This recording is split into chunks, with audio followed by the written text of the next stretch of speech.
Hello and welcome to our webinar. Before we begin, we would like to introduce ourselves. My name is Bridget Alvarez. My name is Maria Daniel. I'm Clarissa Hernandez. My name is Alicia Sanchez. I'm Saray Saravia. We want to thank PFLAG for allowing us to collaborate, and a thank you to our guest speakers. This project wouldn't be possible if it weren't for our courageous speakers to trust in us to share their journeys on this platform. We felt the need to accomplish this project because our goal is to include everyone. No one should feel left out just because of who they are. We hope that we can educate the Yuma community about this population that goes underserved and unrecognized. In addition, there will be a Q&A with our guest speakers, so stay tuned for the end to learn how to keep up with PFLAG Yuma chapter. So let's get started.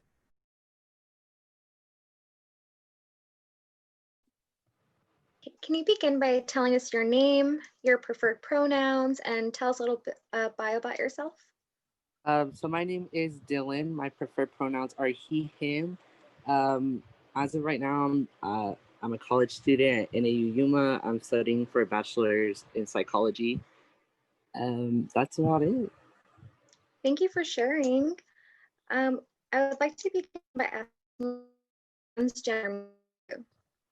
To me, it, in simplest terms, just means that you are transitioning to a gender that wasn't assigned to at birth. Okay, and what would you say that cis people most often get wrong about your way of life? The biggest one, especially right now, is that we're like predatory or anything like that. Like that we do it so that we could harm other people, when in reality we transition just so we could be comfortable with ourselves, and we don't do it to harm other people. Like it's just for ourselves. Okay, and what would you say that what is like the one common misconception? Would you say that what is like the one common misconception that people have towards transgender people? I think that people like that. The most common misconception is that people can tell. Like most of the time, if you don't tell someone, they won't be able to tell. But I think a lot of people have like a certain stereotype that they have in their head that when they hear like a transgender woman or trans man, when in reality everyone looks different. Yeah, and how old were you when you realized that you were transgender or different? And how did you know? I was about 5 or 6, I'd say. I grew up with all brothers, so like simple things like going swimming or stuff like that, I was like, well, why do they just wear swim trunks? That's it, and I have to wear like a bathing suit. Like I was really confused. I was like, I'm just like them, that I'm a boy, but obviously I was young. I didn't know how to voice that, so I was like, okay, I'll just wear this. Like it's fine.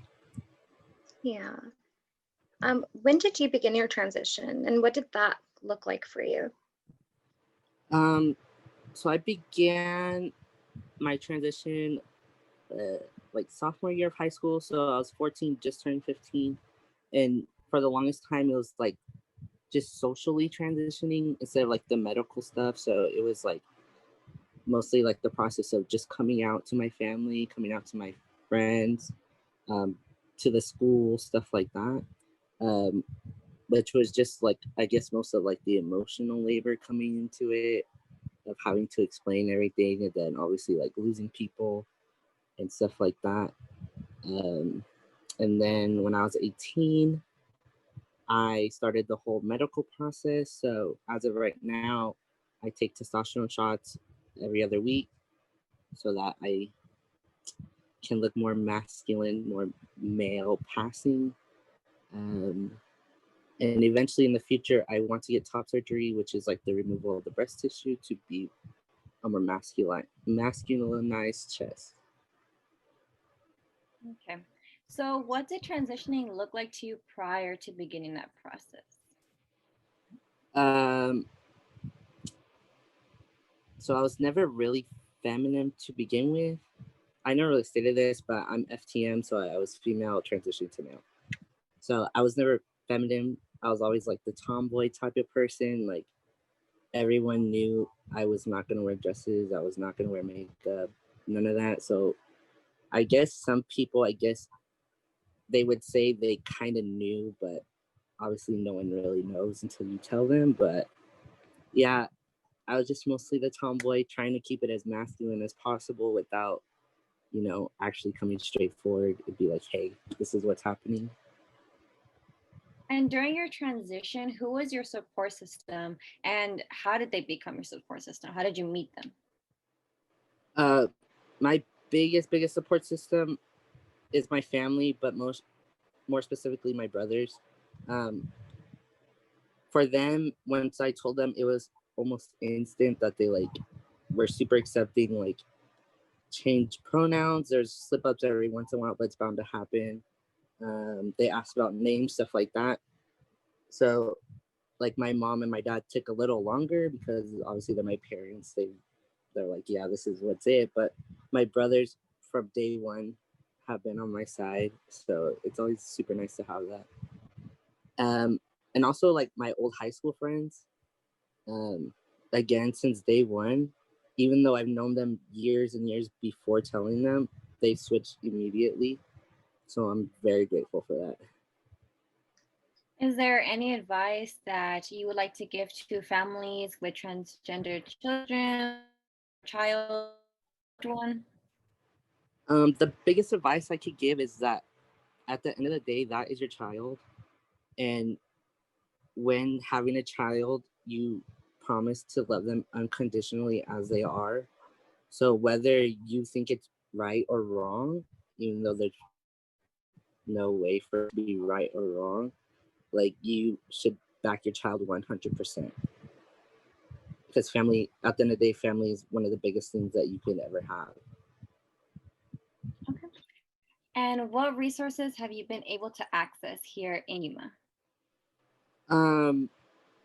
It's very limited, but I get my testosterone medication through a doctor here in Yuma. But that's really about it. Besides the name change stuff, which goes through the courts. But as for anything other medically, there's not much in Yuma besides testosterone or the hormone side. And what is one piece of advice you wish you could give to your younger self? The biggest one would be to not hide who you are. Your family's gonna love you no matter what. Is there one thing that you could, if there could be one thing that you could change about Yuma, what would that be? Just that information to resources was more readily available. It took me years of researching to even find a doctor, and even then it was through other contacts, not any of the research that I had done. So just that information to be easier to find. Yes, I completely agree. Is there a polite manner to ask a trans individual which pronoun is appropriate to use when first, for that first initial meeting? Yeah, I would say if you're in a group, try to just kind of ask aside, so you're not in the full group. Just be it doesn't have to be super formal or anything like that. A simple, hey, I was just wondering what pronouns you use, is perfectly fine. There's nothing wrong with that. I know some people are nervous to ask that type of thing, but you're never gonna know until you do ask that person. And it doesn't have to be super nerve-wracking. Most of the time people will be like, oh, thanks for asking, it's these. So Thank you for sharing that. What kind of hardships do trans individuals face? I guess on the social side, obviously losing people once you come out, because obviously not everyone is going to be super accepting of everything or anything like that. So I guess the hardest thing is to lose people that you loved and that you thought loved you. And then for medical, just finding out the information of where to go and what to do. And what do you want others to understand about transgendered men and women? That we're just like everyone else. We're just doing it to live our life to the fullest potential and to the fullest happiness that we can. And that's pretty much it. Like, if you don't want to accept us, cool, but we're not here to hurt you. We're just doing it so that we can be happy with ourselves. And how did the process look for you when you began your transitioning? I know you mentioned that you started when you were 18. So how did that look like for you? So for the longest time, like before I started my medical transition, it was like very plateaued. Like I came out and then nothing happened for years. So then when I first, like the medical part, like once I was able to find a doctor who was willing to do it, it happened very quickly. Like we got my blood work done. He just wanted to make sure everything was like okay. And then I started like in the next 2 weeks after that. And then after that, once I started, like all the changes happened pretty quickly too, which I'm thankful for. But yeah. How can you approach educating your friends and family about transgendered men and women at the moment? I think the easiest thing to do would just be honestly to have just a sit down conversation and just tell like your friends and family, even though it may be a hard topic, especially like in this kind of climate, I guess, like just sitting down and be like, I know you might not want to listen to this conversation, but just listen, let me educate, and yeah, just try to have an open mind while this topic is being talked about. Like you don't have to be defensive or anything. There's nothing wrong with still educating you. Thank you. And lastly, is there something that you would like to add that we did not discuss or that you feel that is important for others to know?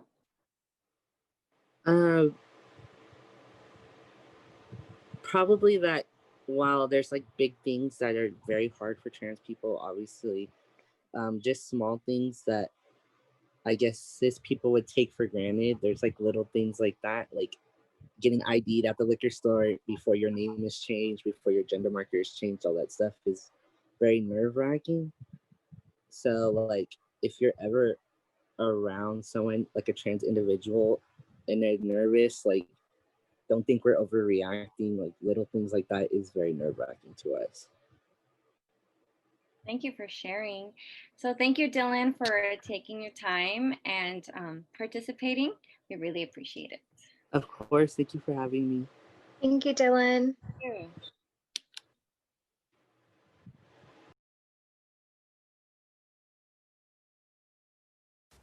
Hi, my name is Ian. My pronouns are he, him, his, and this is what being transgender means to me.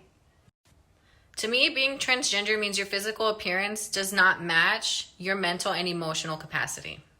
And while this is not the same for everyone, because any transgender person who does not feel like they need to or want to go through gender conforming surgeries, they are just as valid. I knew definitely I was different at a young age, but when you're young, you don't always know what different is, and you don't always know what different could mean. So it's just searching for those answers and trying to figure out why the way you feel does not match the way you look. When I came to terms with it, I was still pretty young, and I did come out to someone who said and did all the right things, but being from such a small community that is Yuma, Arizona, the resources are not always advertised, and it's pretty impossible to come across. It wasn't until I moved out of the community and secured a job where I don't have to face discrimination and I don't have to worry about possible promotional opportunities due to being transgender that really made me feel comfortable and ready to come out not only in the workplace but socially into the world as well. And because I take a lot of pride in my work ethic, I really struggled to come out because I always thought it was gonna cause me to miss opportunities or not get the job. And I've only experienced great things from the great people of the company that I work for. Coming out socially was definitely harder. These people have known you longer. They've perceived you this way for so long, and all of a sudden it's just different. So I completely understand the mishaps, the misgendering, the misnaming. It's gonna happen. And just seeing the progress and watching them correct themselves before I get the opportunity to, it's just amazing because now they finally recognize me for who I am. And that is just so refreshing. Because as a transgender person, that's all we really want. We want that recognition. We want to know that we have that validation that you see us the way we see us. My biggest piece of advice on this topic is to just educate yourself, because you really don't know what you don't know unless you ask. So don't be afraid to ask the questions that make you curious. Don't be afraid to ask the uncomfortable questions.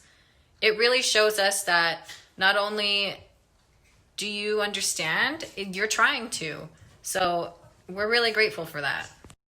So thank you to PFLAG and thank you to the NAU branch in Yuma for reaching out to me, because you showed me that without even trying, I was able to reach one person with my story. And even though it's not some crazy immaculate transition, it's my journey and it's what I'm going through. So I hope this event is able to reach hundreds and thousands of more individuals to just remind them, be who you are and don't be ashamed of it, because who you are matters and who you are is valid no matter how you choose to identify.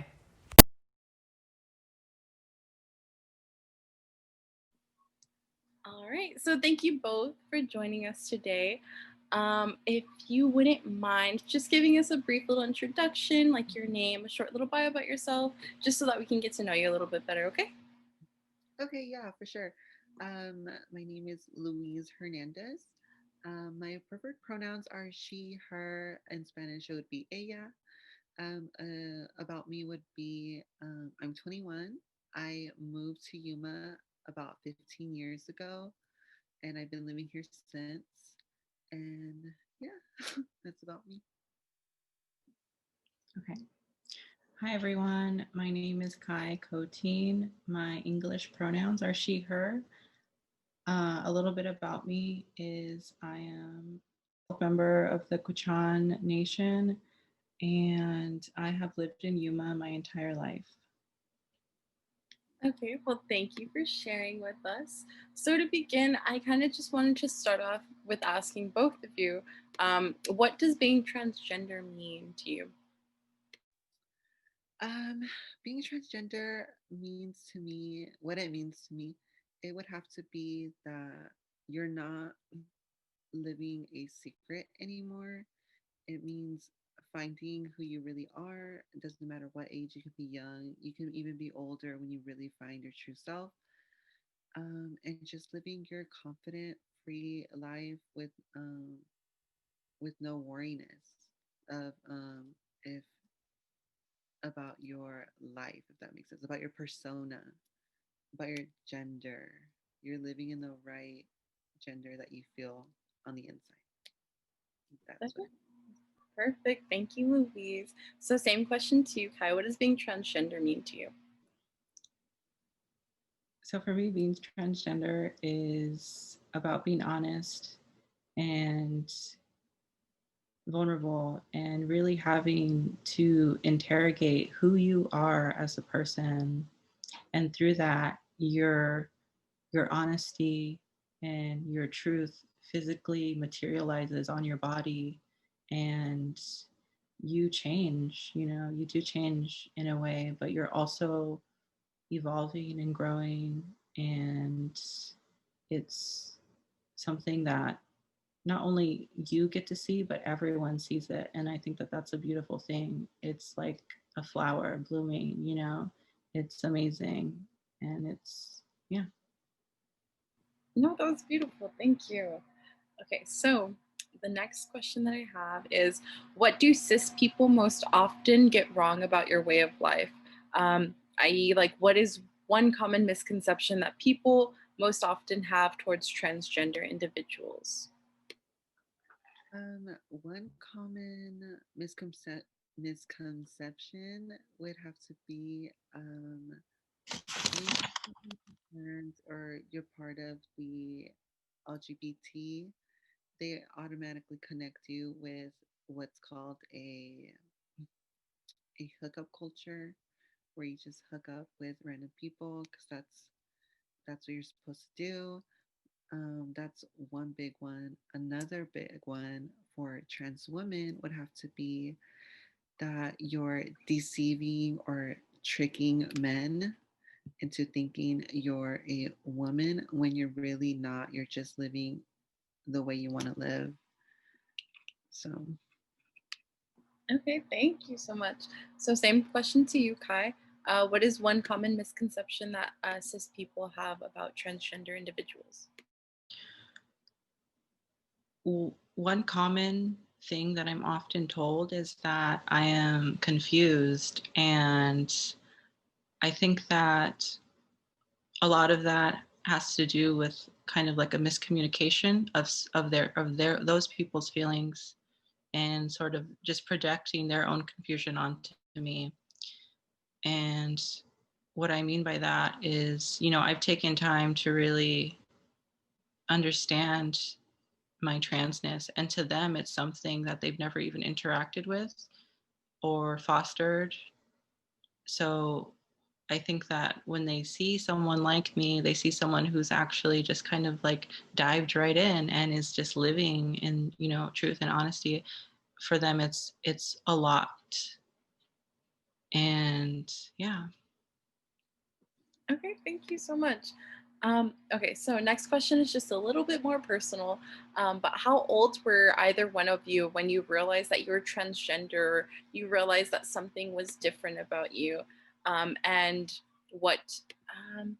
and how did you know? there's really no there's really no set age of when I started. It was more or so like I always grew up knowing what I was comfortable with and what I didn't, or what didn't make me comfortable. For example, having long hair was such a comfortable thing for me. Straightening my hair was just would make me feel really pretty. Um, some a discomfort would have to be using the men's bathroom whenever we'd go on a road trip or at a restaurant or something, because um, that was just one of my really big discomforts. But yeah, I didn't really know that I was trans. I didn't really know what the meaning of the word was until I entered high school and met my friend Kai, because she's the one who really educated me with the meaning of the word and what it means. And yeah, that's when I put the pieces together with myself, and I just really understood, and it all just made sense, really. So Okay, and Kai, if there is an age or an age range where you realize that you're transgender, what did that look like for you? I'd say I've known I was different ever since I became sentient, ever since I could really just think. But the first time I interacted with the word transgender, I was in 8th grade, and I heard it, and I knew that I was trans, but I could never actually say it because I was so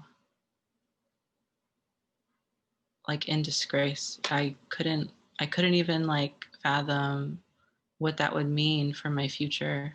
And in a way, when I understood that I was, it was like my future became so misty. I had no idea what was going to happen. And everything became kind of dim.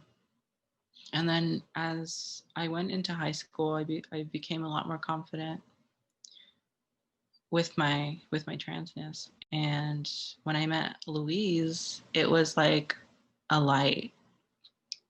I met someone who was almost exactly the same as me. And we sort of, yeah, we just became like best friends. And I was finally able to say verbally, I'm trans. And yeah, we've been best friends. I mean, I don't know, but like, yeah, I'm Oh, I love that so much. Okay, thank you for sharing that. That was so sweet. Okay. When did you begin your transition, and what did this exactly look like for you? So this question is just really it's really weird because there's no really set transition that someone can begin. But my transition began more so like I said, I always had long hair, so that wasn't really such a big thing for people to grasp because I grew up with long hair. But I remember just straightening my hair one day and I was like, whoa, this is too much. This is gonna cause a riot in my family.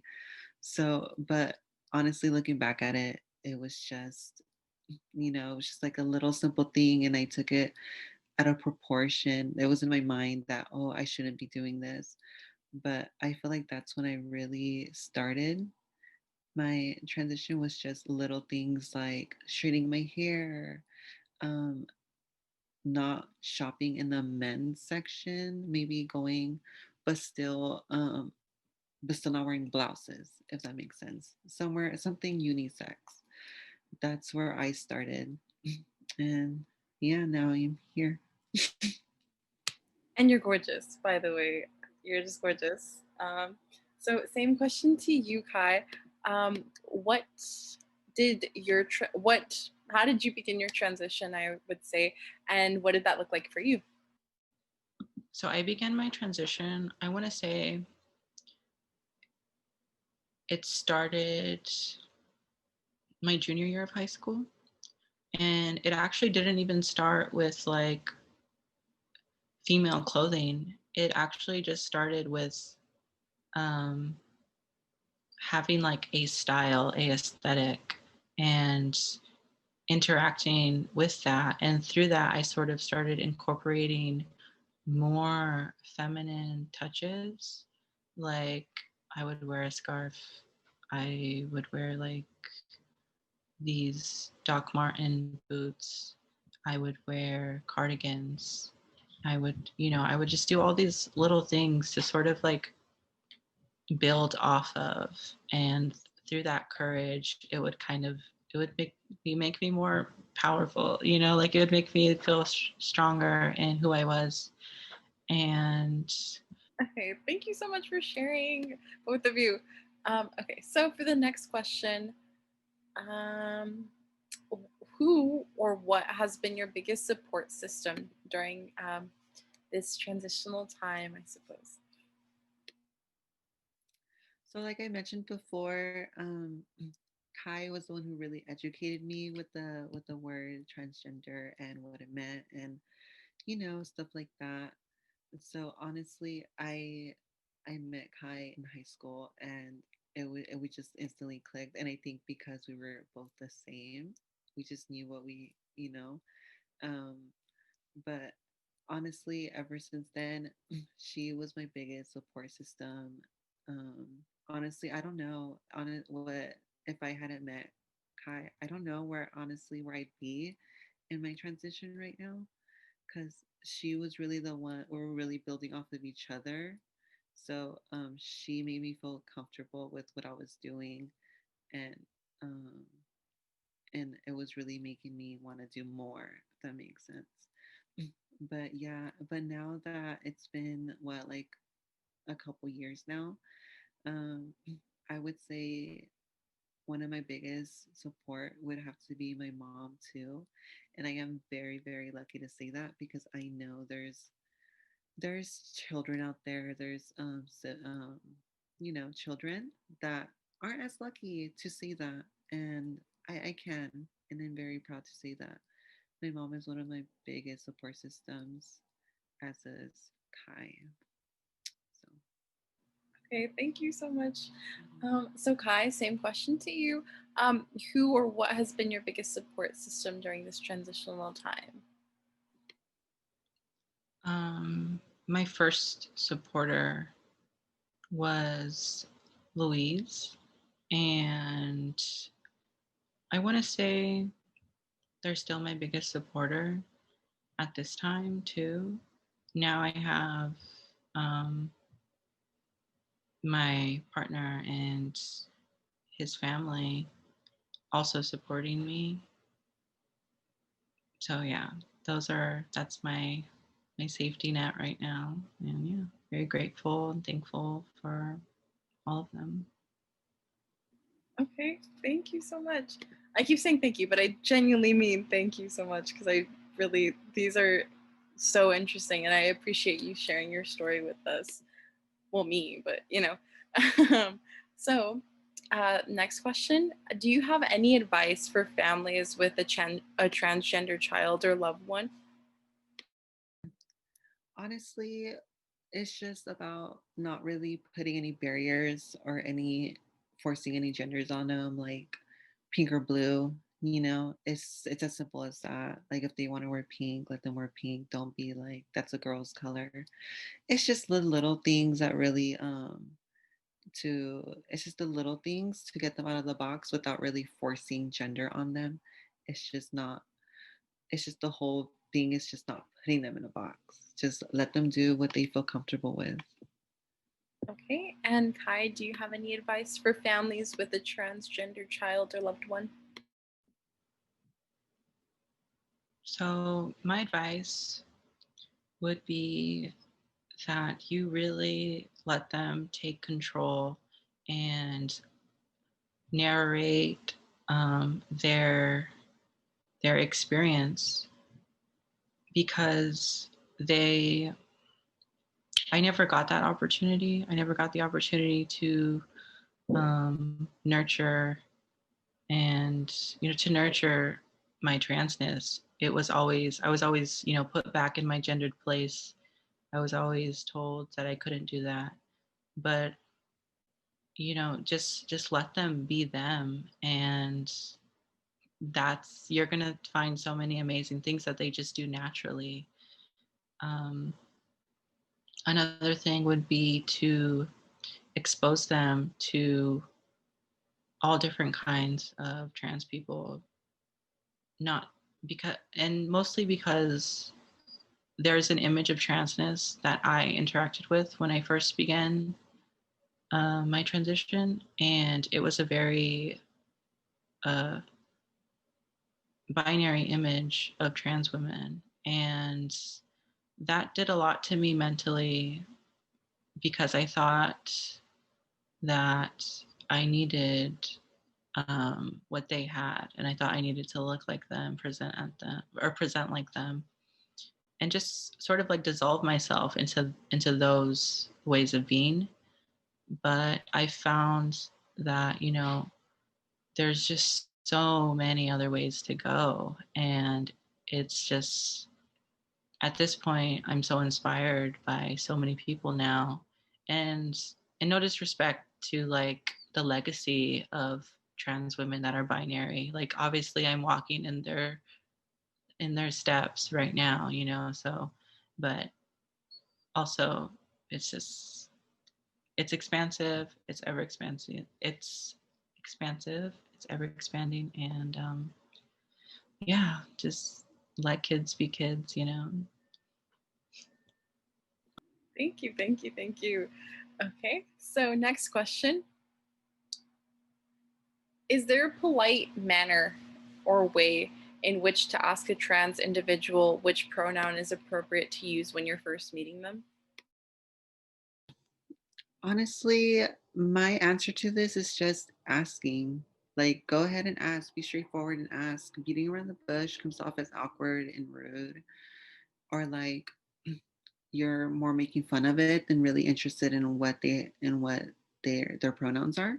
So just be straightforward and just ask instead of being awkward about it. And you know. So, next question. And I want this to be just a little bit more personal to yourself. Feel free to share as little or as much as you want. But what kind of hardships do trans individuals face?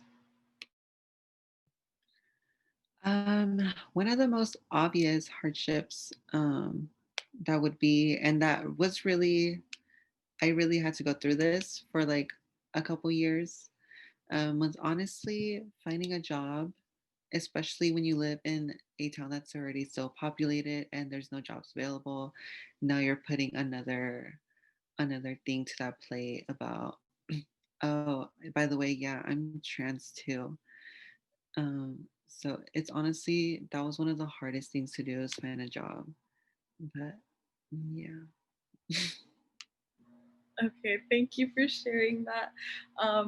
Kai, same goes to you. What are some hardships that trans individuals face?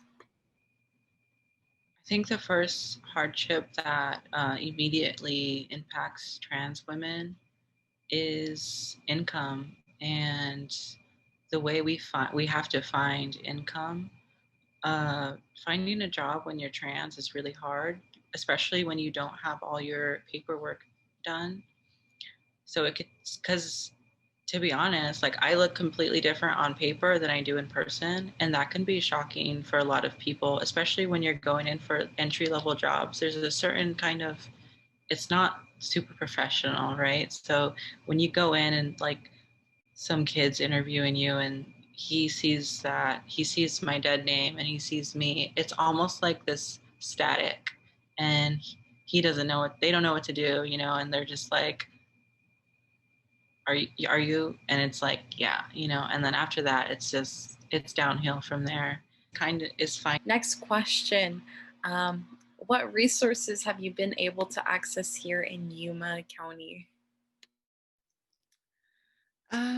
Little to no resources, honestly. When I was in middle school and high school, like I said, I didn't know anything about why, even about the word trans, you know. I only knew the basic, which is lesbian, gay, you know.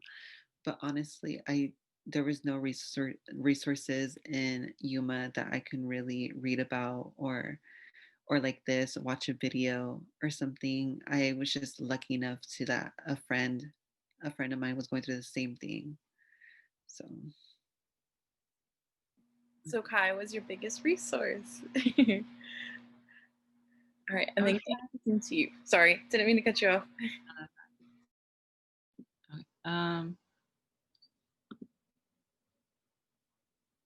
Um, resources here in Yuma, there's no like, to my knowledge, there's no resources in Yuma for trans people. And like, this is so hilarious that I'm saying that on like this PFLAG thing, but I had no idea that this was available. And I still don't really know what like the PFLAG organization does.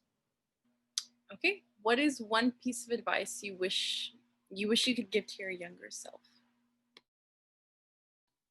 a piece of advice, it would be not to be scared to do the littlest things that you think are so drastic. Um, I thought straightening my hair was going to cause such a controversy thing outside of my house. Honestly, just do what you want to do, and being confident. If you're going to do it, do it.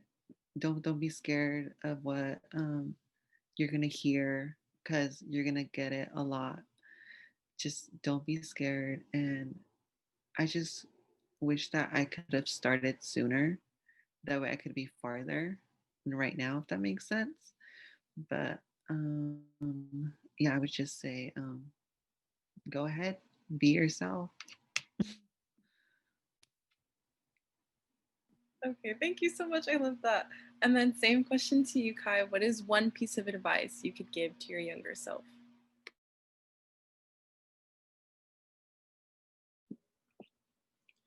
I think I would tell my younger self to just to slow down, to take it easy.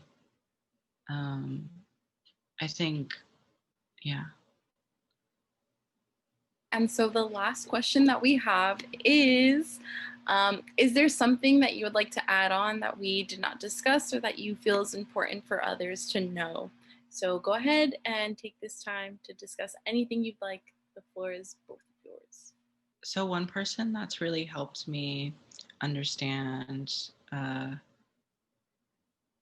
who I am in relation to my tribe is Charlie Amaya. They are this amazing Indigenous scholar and blogger They host a blog called Danae Aesthetics, and I think that they're just an amazing person. If you're an Indigenous queer person, you should look them up.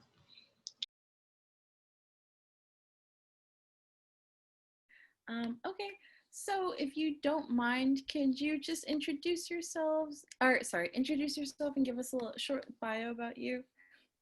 My name is Erica Hernandez. Let me see, not say let's see. I'm Erica Hernandez. I am the Vice President of PFLAG. I'm also the Secretary of All Yuma Center, and I'm the mother of a trans kid.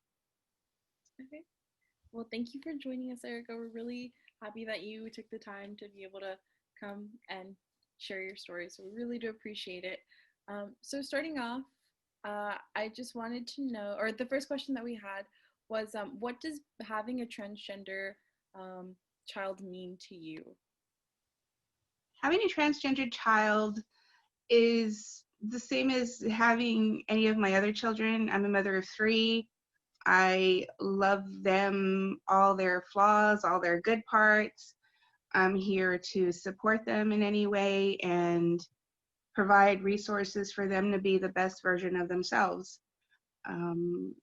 I have a little boy that loves video games, so he narrates what he watches and what he plays. I have a middle child who's the definition of a middle child who loves drama, and we try to encourage that. And my trans son, not only is he trans, but he's a very good artist, and so we just try to support them any way we can to make them the best versions of themselves. Okay, no, that's beautiful. Thank you for sharing that. So going off that, I just wanted to know, like, could you tell us a little bit about like your child's story, and like more specifically, like how old was your son when he came out? When my son was still using his dead name, he was about in 5th grade, and I recall the drive home from school, and the exact point where it happened. At the time, he was still using his dead name in she, her pronouns, and he had asked, "What would you do?" And he was visibly shaken, just crying, and I'm like, "What happened at school? What is going on?" And he's like, "What would you do if I told you I was a lesbian?" And I said, "Well, what would you do if I told you I was bisexual?" And so he kind of gave me that look. I'm like, we all come from different areas in life, and everything has led us up to this point. I said, if you're a lesbian, you're a lesbian. I said, she's like, "Well, how can you be bisexual?" So then that became a way of a leeway and introduction into talking about sexual orientation, and he became comfortable talking about where he fell on the LGBT spectrum. And so that just kind of left that door open for him to be able to, okay, I identify as this now, and can we use these pronouns? And so it just, I believe it opened the door. And so it's been quite a journey from the time he was in 5th grade to now. He's a freshman in high school. Okay. Well, thank you for sharing. So I know you mentioned resources and wanting to ensure that your children had the resources that they need to be the best versions of themselves. So here in Yuma, like what resources have you been able to access? Well, there were unfortunate circumstances when he was in 6th grade where he was expelled from his school for reasons that just, I don't know if I want to get into that, but he, upon that point, he had, it really hit him in a very negative way, because here were this school staff that he has been with ever since he was in kindergarten, and because it was a private Christian school, it was the same kids every year that he would see and that he would interact with, and that were at birthday parties, and he'd go to their birthday parties and that celebrate the holidays with. And I was on the PTO board, and so we were very active members in that school. And because of him coming out, he was expelled from school. So that really hit him really hard. Not only did it hurt him and made him feel like he was in a bad place, but it also hurt his faith. It took quite a blow. And so I had no idea where to go to or where to plug him into where he could finally find a group of individuals where he could talk about these things in a safe place. And in talking with his psychiatrist at the time, he suggested we go to PFLAG meetings, and I had never heard of PFLAG. And he's like, oh no, it's a national nonprofit organization, and they have support groups and all over the place. If you go to the website, you can find one in your area. And so I looked it up and found out they were having meetings. And so we just started attending. And that was about almost 3-4 years ago that we started attending. And so we just always felt the need to not only where he could find support and ask those questions, but also for him to be a support to others coming to the group for the first time. And feeling like he could tell his friends, like he could find a place to speak up about and let others know that, hey, it's okay to be where you're at.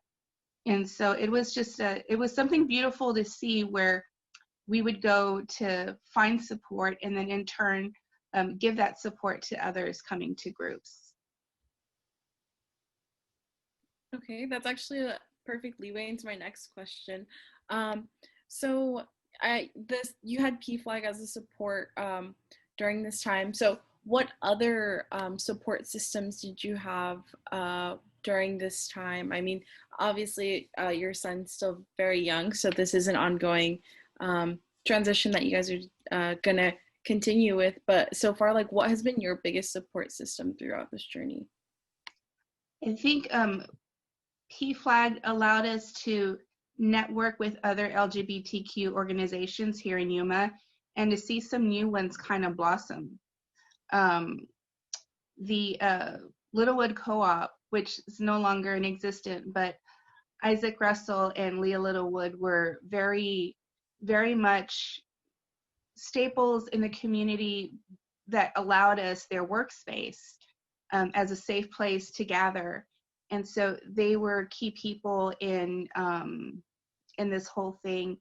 And also, they also introduced us to All Yuma Center, which was a new organization at the time. And, and trying to fundraise and try to find youth programs for those LGBTQ youth, but also hold other events where it was social and it was support group and it was more of an LGBTQ hub to other organizations. And so then, just this year, 1 in 10 finally had a chapter here in Yuma, and we were so excited to be attending. We went to the first one, and there was a great attendance of young folks, 14 to 24, I believe, and it was a great turnout. And then COVID hit, and so there was no other than second social meeting, but and then finding out about GLSEN and in the schools and whatnot. And so my kid's pretty resourceful. He will find out information. He's very resourceful, and so he would tell me about events, and I'd be like, okay, well, let's go. And like I said, the Littlewoods were very nice. They allowed him to come and just volunteer his time because he was so artistically inclined. They were like, well, no, have him come volunteer. We'll have him do inventory. We'll have him, greet people. And so they really allowed him to kind of be himself in a community of others that were also welcoming. I think that's so great, and I'm so glad to hear that you're able to find these connections and be able to find these places where you felt safe and you both felt comfortable to go to and to be able to reach out. If I might ask, how has this impacted your child rearing? Child rearing, I mean, it's a kind of live and learn. Each child is different. They're not gonna respond the same way to discipline, and we found that out really quick after we had our second one. It's different, much like their love language or how they perceive love is going to be different from one child to the next. And so with Cecil, because of kind of his upbringing and his trauma and what he was dealing with, he's not a very touchy-feely person. He's not going to tell you, I love you too. And he's not going to tell you, I love you. But you bring him a bag of Takis and he's like, oh, okay, yeah, you know, he's just lights up with joy. Or, hey, you want to go on a trip with me? And so you kind of find out what works and what doesn't work. And a lot of, you know, trial and error, and come to find out the way we were talking to him was very triggering to him. It would put him in an isolated situation where he didn't want to be around us. And so we had to learn to find different ways of saying things. I couldn't say things like, are you kidding me? You know, when it comes to like, he didn't turn in an assignment and I know he completed it, but he didn't turn it in. So little things like that where you kind of pick on with the help of therapy and slowly him opening up. And so, you know, we do go to counseling. I do get to sit in that first 5 minutes and kind of say, this is what I'm seeing from him, but I do notice these good things too. So, you know, with the help of therapy. And so it's been a live and learn type thing. And we're learning with our other kids that we've got to figure out different ways how to discipline them, and how to get them to focus in on us without shutting us out, because then they don't get what we're trying to teach them, or, you know, what the lesson is. So it's a very much trial and error in trying to find the right tools and the right words to say for them to be able to retain what it is that we're trying to teach them or correct them on. And was this a difficult transition for you? It was, because that was not our upbringing. That was not our upbringing. But one thing that I remember my dad telling me, because I remember telling my dad, you don't want to be just like you when you grow up. He was a very hard worker. He found his passion. He loved to cook for a lot of people, and it was never, I want to get paid to do it. I'll just do it out of love. And he was a very giving person. And he taught me just a lot of skills in life, and my mom as well. But I don't know, little girls look up to their dads. I don't know. But I really, really did look up to him. And so he's like, no, mija, don't be like me, be better. Always be better. Be better and do better, and do things better than what we did. And so it became almost like I saw parenting and relationships as an evolution.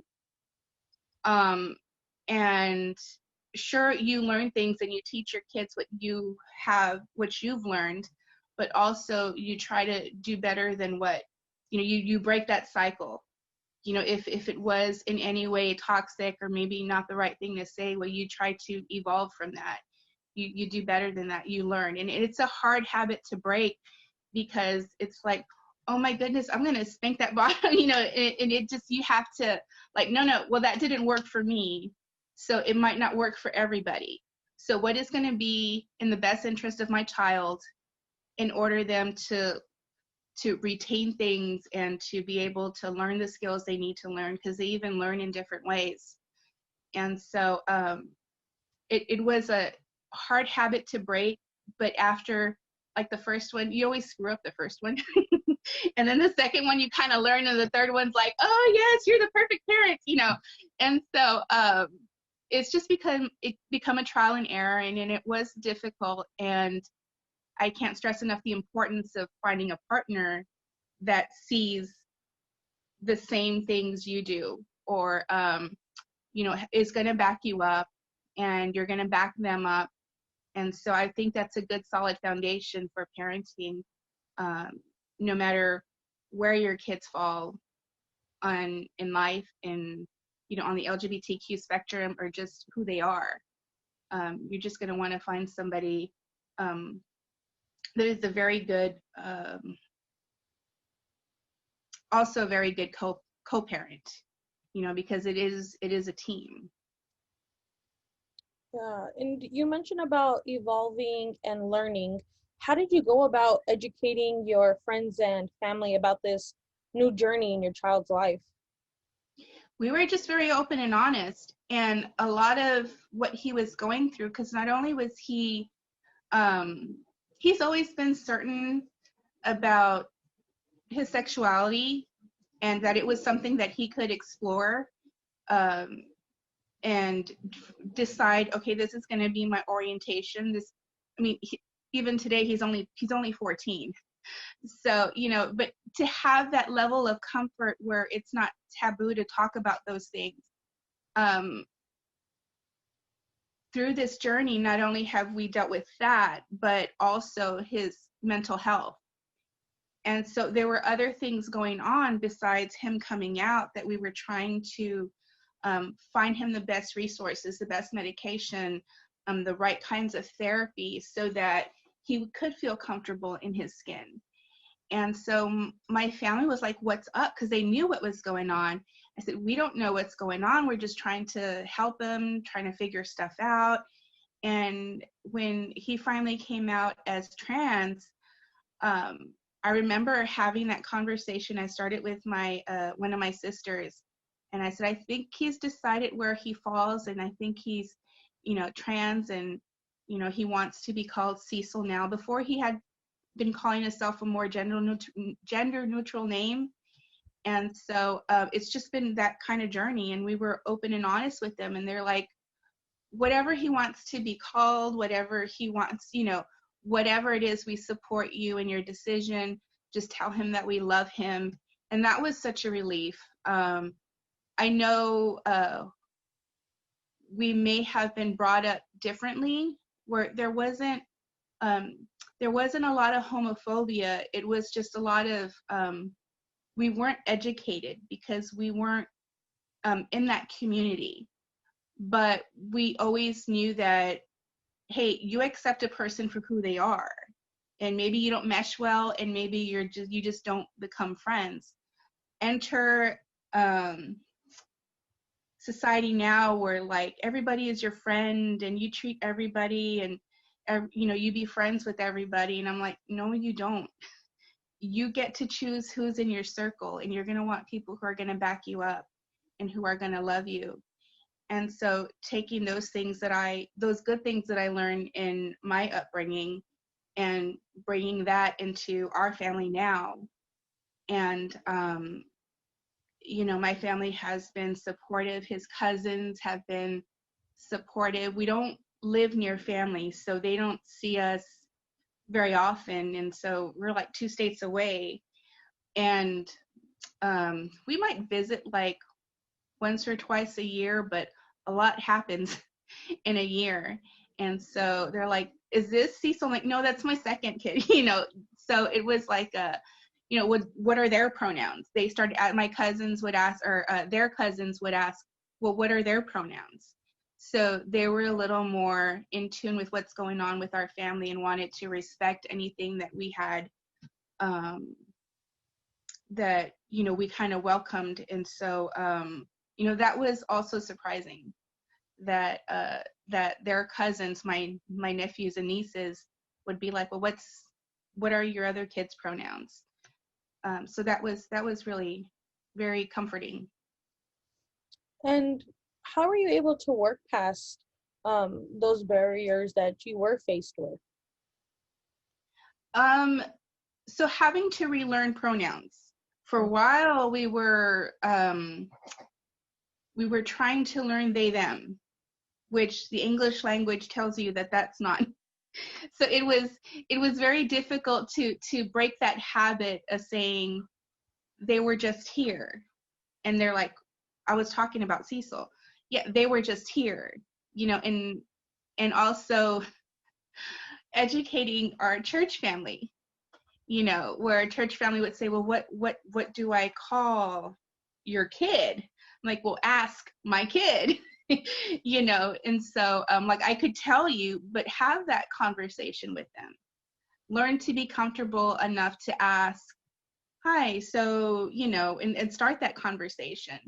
You know, Cecil has always been open. He's always been open about, you know, if anybody has any questions about his journey or what he's going through, then they can ask him. And so I think that was very brave of him in a setting where a lot of folks on the LGBT spectrum don't feel comfortable having those conversations with, that our church would be willing to be educated on that topic, whether or not they agreed or believed in my kids' choices.